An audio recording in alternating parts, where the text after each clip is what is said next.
Stand over there.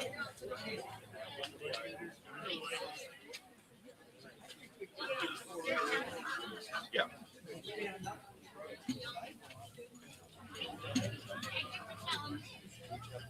That's good there. Is that okay?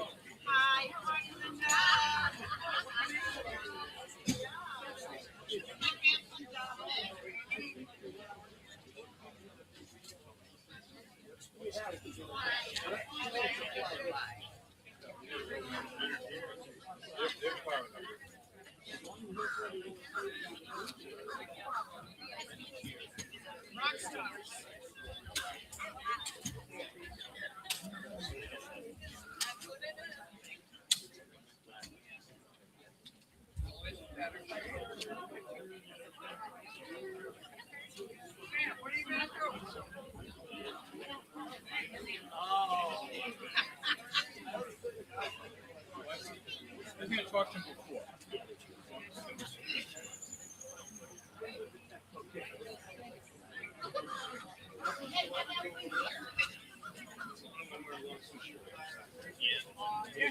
Yeah, Jim. Nothing corporate. What you weren't supposed to be sure. IT.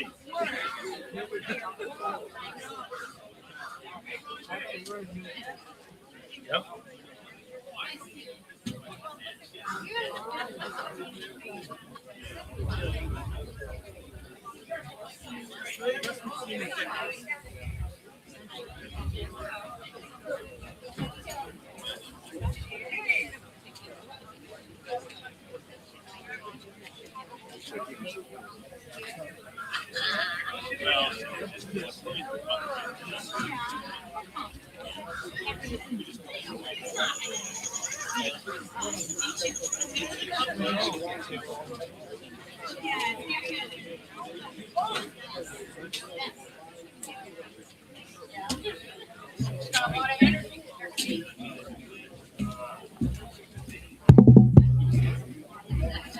Ready?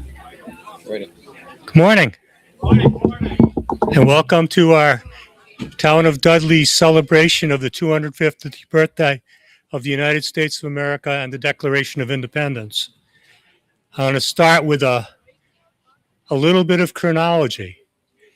July 4th, Congress adopted the Declaration of Independence. July 8th, Colonel John Nixon gave the first public reading of the Declaration in Philadelphia. July 17th, a copy of the Declaration finally arrived in Boston, Massachusetts.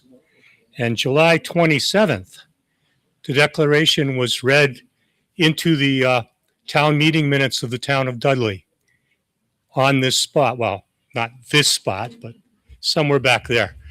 The reason we're here today instead of yesterday is because it took time for the Declaration of Independence to leave Philadelphia and get here. Quite a bit more time than we're using, but this keeps us on the same weekend as the birthday of the country, and it takes away, or doesn't take away, I hope, from the celebrations people were having with their families yesterday. So thank you all for coming, and this is Fred Meyer. He's the chairman of Dudley Historical Commission, and he's going to do the reading of the Declaration. And I'm going to get it of your way. Thank you, Dave. Many of you, well, my name is Fredrick, but long story, everybody calls me Butch. So I'm the chairman, as he said, of the Historical Commission, and I'm about to read the Declaration of Independence.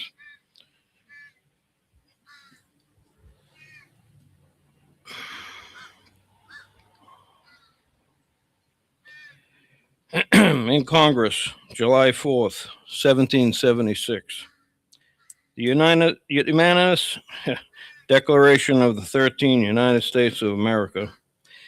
When in the course of human events, it becomes necessary for one people to dissolve the political bands which have connected them with another, and to assume among the powers of the earth the separate and equal station to which the laws of nature and of nature's God entitle them. a decent respect to the opinions of mankind require that they should declare the causes which impel them to the separation. We hold these truths to be as self-evident, that all men are created equal, that they are endowed by their Creator with unalienable rights. Among these are life, liberty, and the pursuit of happiness. That to secure these rights, governments are instituted among men, deriving their just powers from the consent of the government. That whenever any form of government becomes destructive of these ends, it is the right of the people to alter or abolish it, and to institute new government, laying its foundation on such principles and organizing its powers in such form as to them shall seem most likely to affect their safety and happiness. Prudence, indeed,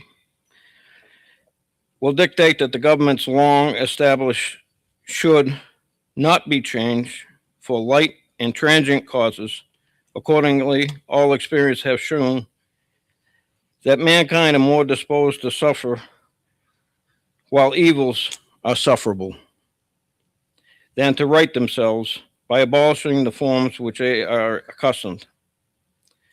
But when a long train of abuses and usurpations pursuing invariably the same object evinces a design to reduce them under absolute despotism, it is their right, it is their duty to throw off such government and to provide new guards for their future security. Such has been the patient sufferance of these colonies, and such is now the necessity which constrains them to alter their former system of government. The history of the present King of Great Britain is a history of repeated injuries and usurpations, all having in direct object the establishment of an absolute tyranny over these states. To prove this, let facts be submitted to a candid world. He has refused his assent to laws, the most wholesome and necessary for the public good. He has forbidden his governors to pass laws of immediate and pressing importance, unless suspended in their operation till his assent should be obtained. And when so suspended, he has utterly neglected to attend to them. He has refused to pass other laws for the accommodation of large districts of people, unless those people would relinquish the representation in the right to the representation in the legislature, a right inestimable to them and formidable to tyrants only. He has called together legislative bodies at places unusually comfortable and distant from the depository of their public records for the sole purpose of fatiguing them into compliance with his measures. He has dissolved representative houses repeatedly for opposing with many firmness his invasions on the rights of the people. He has refused for a long time, after such dissolutions, to cause others to be elected, whereby the legislative powers incapable of annihilation have returned to the people for their exercise, the state remaining in the meantime exposed to all the dangers of invasion from without and convulsions within. He has endeavored to prevent the population of these states for that purpose, obstructing the laws for naturalization of foreigners, refusing to pass others to encourage their migrations hither, and raising the conditions of new appropriations of lands. He has obstructed the administration of justice by refusing his assent to laws for establishing judiciary powers. He has made judges dependent on his will alone for the tenure of their offices and the amount and payment of their salaries. he has erected a multitude of new officers and sent hither swarms of officers to harass our people and eat out their substance. He has kept among us in times of peace standing armies without the consent of our legislatures. He has effected to render the military independent of and superior to the civil power.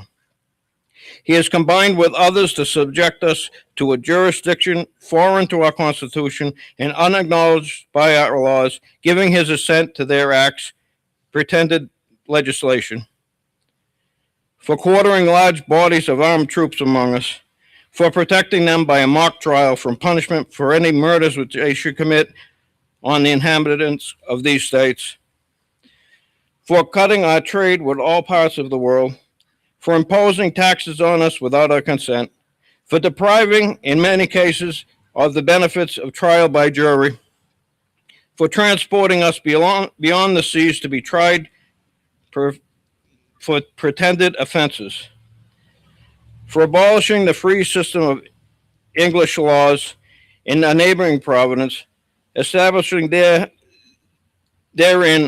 an arbitrary government and enlarging its boundaries as to render it once an example and fit instrument for introducing the same absolute rule into these colonies, for taking away our charters, abolishing our most valuable laws, and altering fundamentally the forms of our government, for suspending our own legislatures and declaring themselves invested with the power to legislate for us in all cases whatsoever.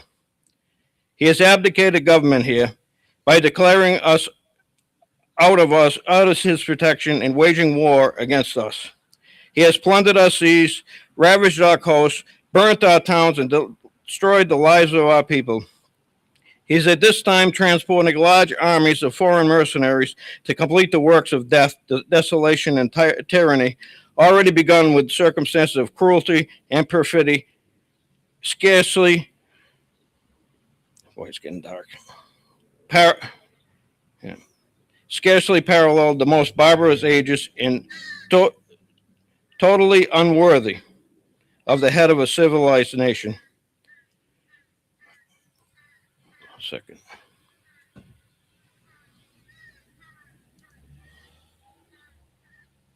Late.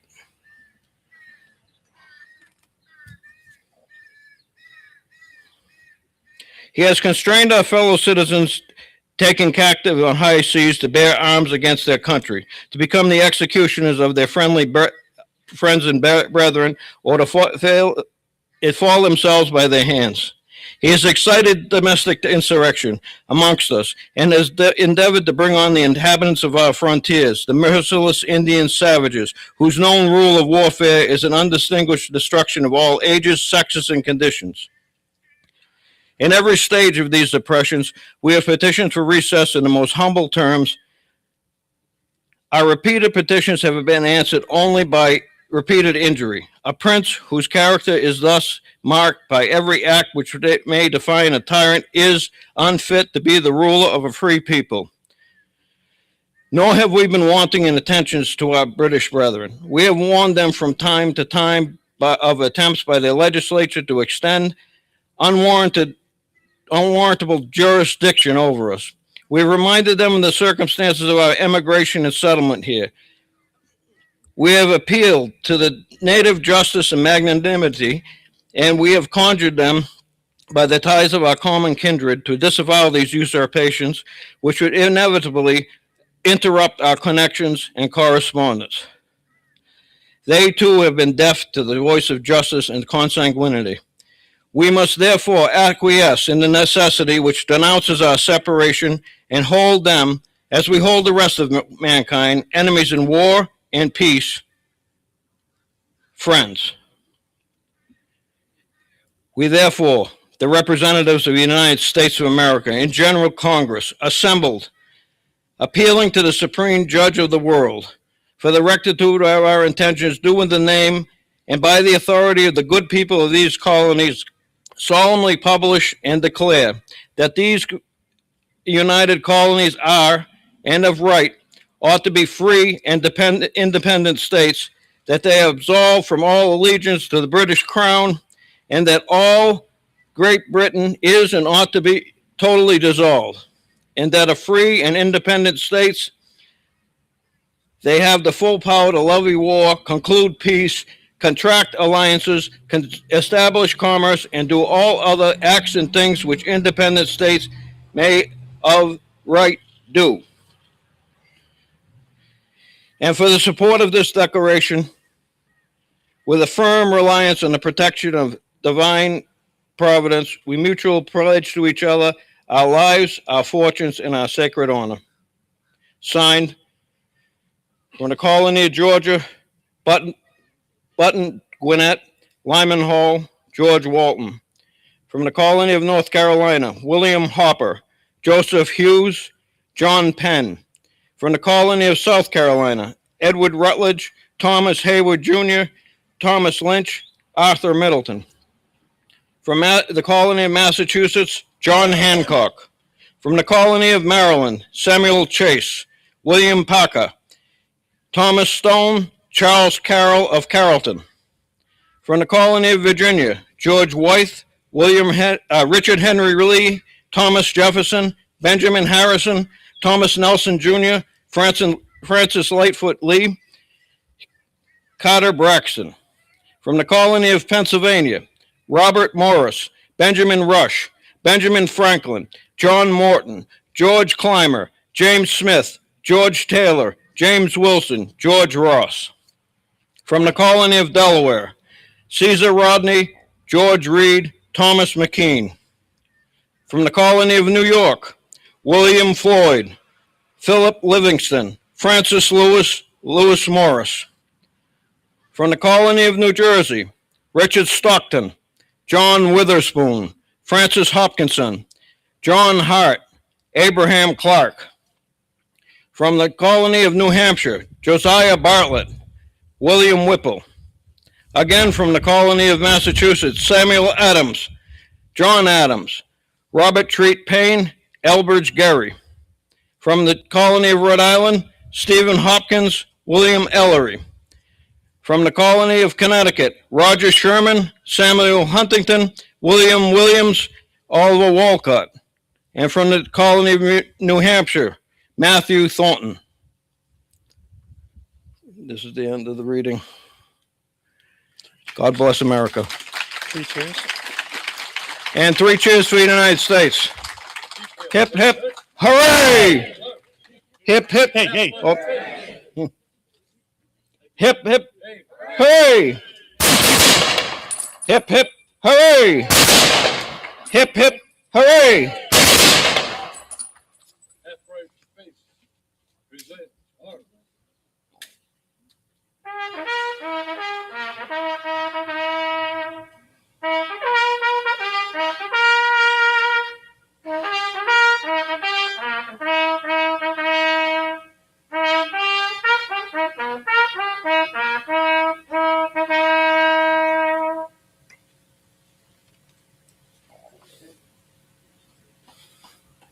Thank you, everybody, for attending.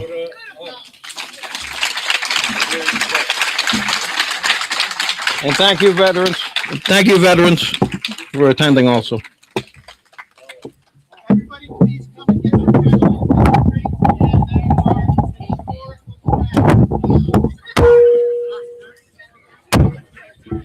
Having made all that noise, there are refreshments under the gazebo provided by the Grange, and at about 12:15, for anybody who's interested, the first floor of the tavern will be open for tours.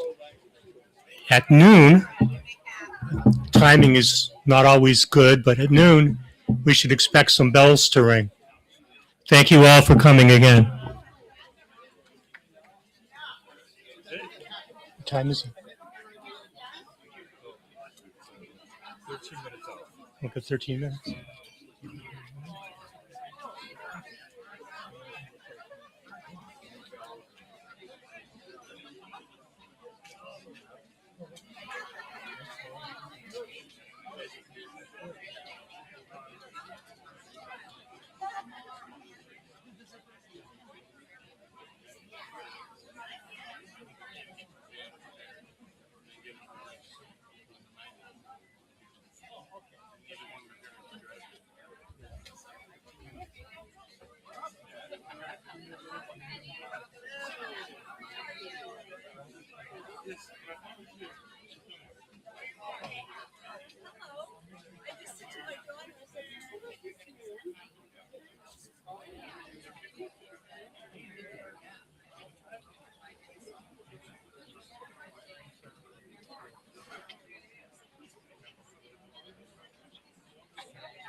Get in line over there. We'll take a selfie.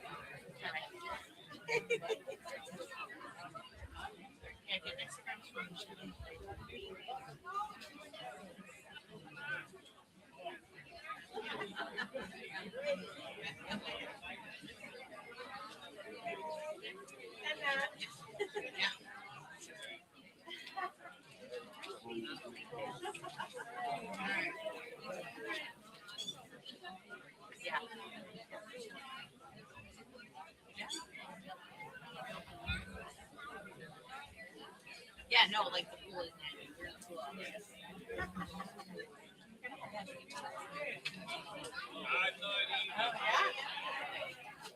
I'll tell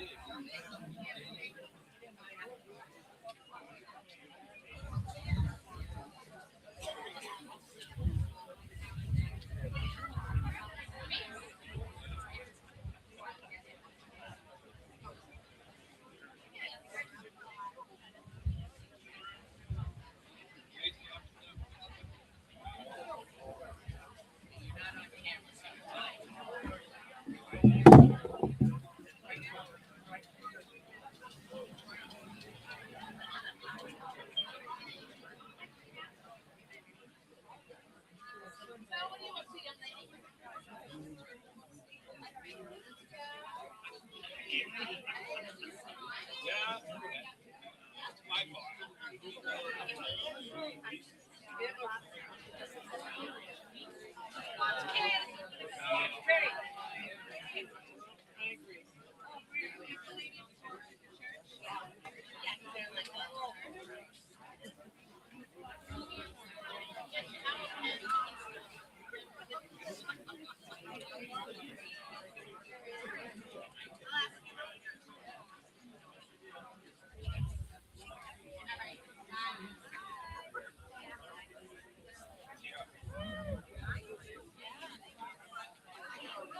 Good to see you.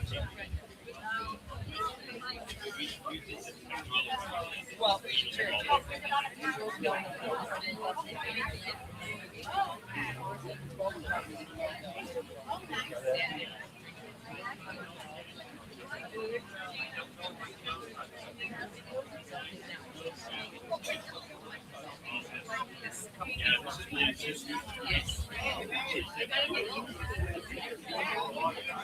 Why you saw them? No. Oh. And I was watching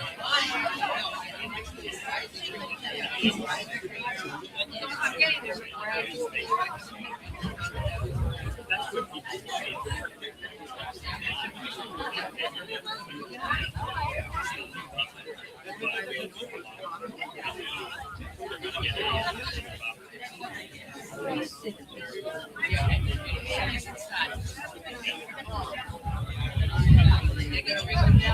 There's somebody up there.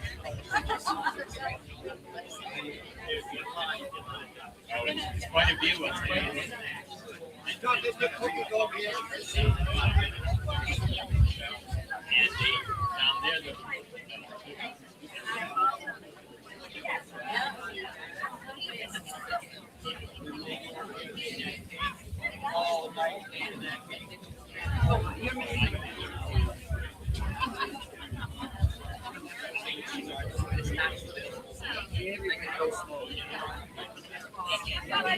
We've got cake over here. We've got cake over here.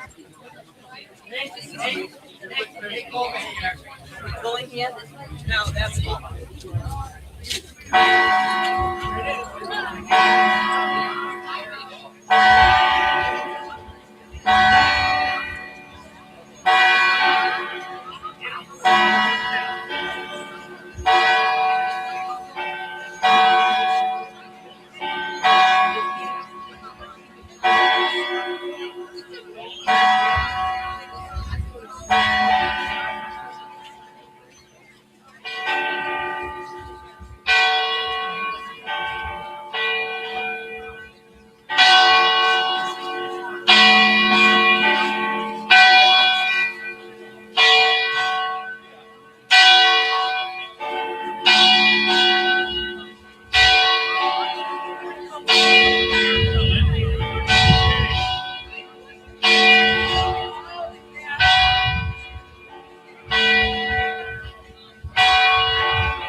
Oh, yes.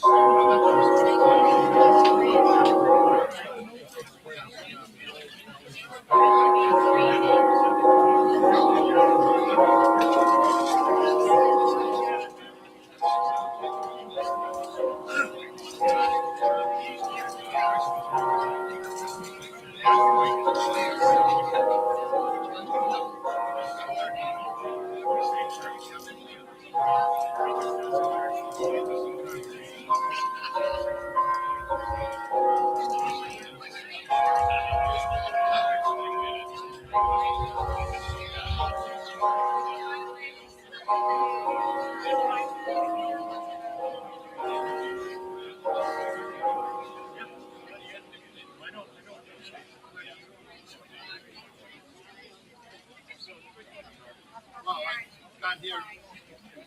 Gotta get going here.